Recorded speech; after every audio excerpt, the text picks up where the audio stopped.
en communication bienveillante, le sujet du jour, les disputes, qu'est-ce qu'on cherche vraiment?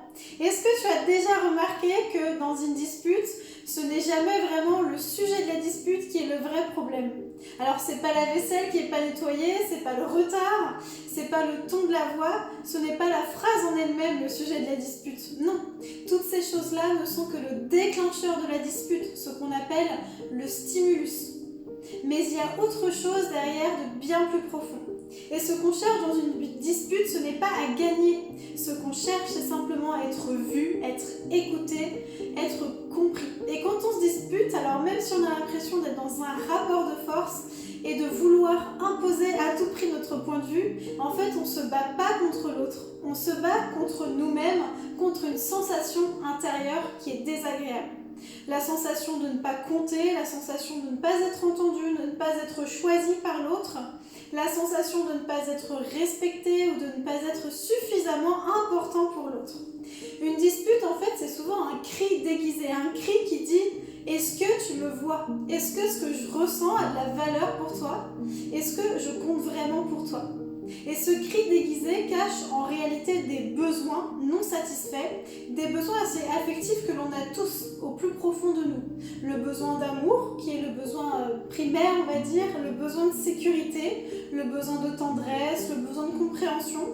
Et le problème, c'est que depuis tout petit, on a appris à taire nos besoins et nos émotions. Et on n'a pas appris à les communiquer de manière responsable et empathique. Et ce cri intérieur ressort alors sous forme de reproche, sous forme d'attaque, sous forme de sarcasme même parfois. Alors l'autre en face naturellement se défend, contre-attaque à son tour et souvent, en fait c'est l'escalade après petit à petit et là ça peut exploser et on peut casser même des trucs. Et deux personnes qui fondamentalement ont le même besoin en fait se retrouvent alors en guerre, en bataille. Deux personnes qui cherchent simplement une connexion se retrouvent finalement en détresse. Et dans 90% des disputes, si ce n'est plus, chacun cherche la même chose, c'est de la reconnaissance, de l'importance.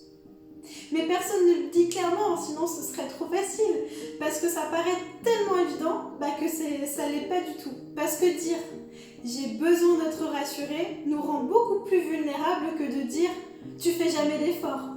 Une dispute, c'est souvent une peur non exprimée, plus un besoin non reconnu, plus une douleur passée réactivée. Donc une peur non exprimée, un besoin non reconnu et une douleur passée réactivée. C'est ça le sujet d'une dispute. Et c'est pas la situation actuelle qui fait exploser, c'est ce qu'elle vient réveiller à l'intérieur de nous. Un souvenir, une blessure d'enfance, un schéma d'abandon, un sentiment d'injustice, et là, on ne réagit pas à l'instant présent, mais on réagit au rappel de tout ce qui n'a jamais été entendu par le passé. Et ce qui est fascinant, c'est que derrière chaque attaque, se cache en fait une demande d'amour très maladroite. Alors derrière, tu t'en fiches de moi, il y a j'ai peur de ne pas compter. Derrière, tu ne m'écoutes jamais, il y a j'ai besoin de me sentir importante pour toi. Derrière, laisse tomber, de toute façon, tu comprends rien, il y a je me sens impuissant, impuissante face à cette situation. Alors la vraie question, c'est pas comment éviter les disputes, parce qu'il y en aura toujours et c'est naturel, c'est humain, mais comment être à l'écoute de ses sentiments et de ses besoins sous-jacents. Pareil pour l'autre, comment être à l'écoute des sentiments et des besoins sous-jacents de l'autre personne. Comment traduire l'attaque en émotion refoulée? Comment transformer la défense en empathie? Empathie envers soi-même et bien sûr empathie envers l'autre. Parce que c'est ça la maturité émotionnelle. La maturité émotionnelle, c'est pas ne jamais se disputer, c'est savoir tout simplement reconnaître ce n'était pas contre toi, c'était ma peur. Donc la prochaine fois que tu te disputes, au lieu de savoir qui a raison ou qui a tort, prends un instant, reste en silence et demande-toi simplement qu'est-ce que je cherche vraiment à obtenir? De quoi ai-je besoin à cet instant?